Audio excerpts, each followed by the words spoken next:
مسابقہ ہمارے آقا و مولا جناب محمد الرسول اللہ صلی اللہ علیہ وسلم کا ایک جاری کردہ عمل اور ایک سنت ہے۔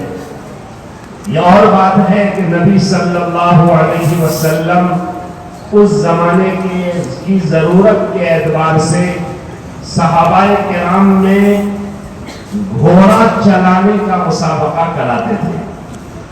چنانچہ بخاری شریف کی حدیث ہے کہ تیز رفتار گھوڑوں کا مسابقہ تقریباً 10 کلومیٹر کے فاصلے کا ہوتا تھا، اور جو گھوڑے کچھ سست رفتار ہوتے ان میں بھی مسابقہ ہوتا۔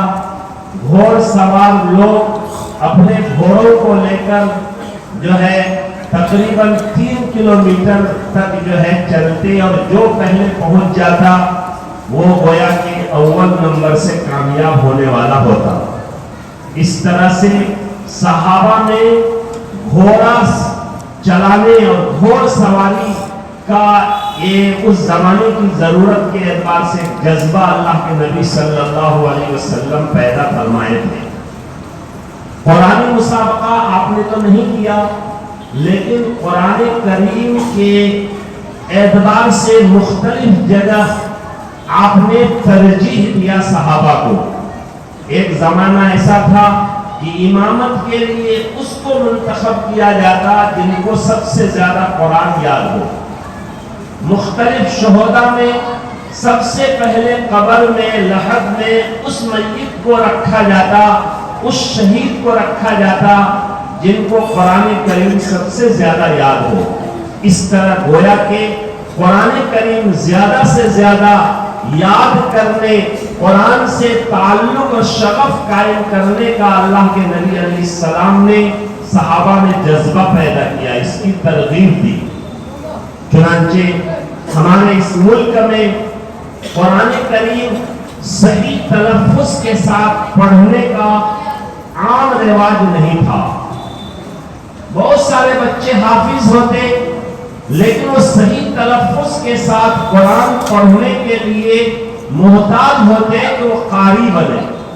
جب وہ قاری بنتے تو ان کے پڑھنے کا انداز پھر صحیح ہوتا، اس کا لہجہ صحیح ہوتا، عربی لہجہ ہوتا، تلفظ صحیح ہوتا۔ لیکن یہ بات عام طور سے ممکن نہیں سمجھی جاتی تھی کہ ایک بچہ صرف حافظ قرآن بن کر وہ صحیح لہجہ اور صحیح تلفظ کے ساتھ قرآن کریم پڑھے۔ اللہ جزائے خیر دے حضرت اقدس مولانا غلام محمد وستانوی صاحب دامت برکاتہ العالیہ کو کہ انہوں نے اپنے بزرگوں حضرت قاری صدیق صاحب رحمت اللہ علیہ، حضرت مولانا عبداللہ کاپوتروی رحمت اللہ علیہ وغیرہ کے مشورے سے یہ سلسلہ شروع فرمایا۔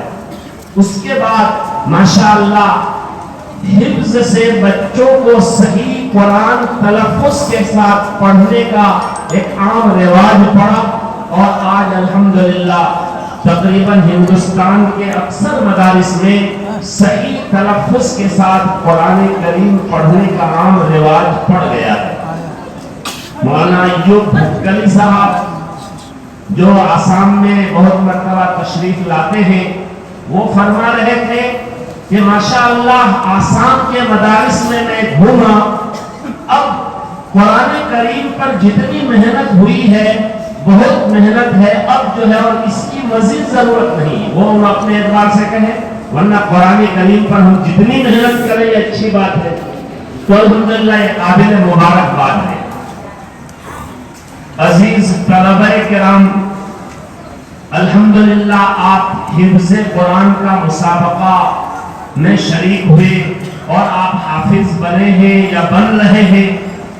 قرآن کریم کو صحیح تلفظ کے ساتھ یاد کرنا اور قرآن کریم کی تلاوت کرنا، چاہے اس کا معنی مطلب نہ سمجھا جائے، یہ بھی بہت بڑی اللہ کی نعمت ہے، بہت بڑا کار خیر ہے، بہت بڑی نیکی کا کام ہے۔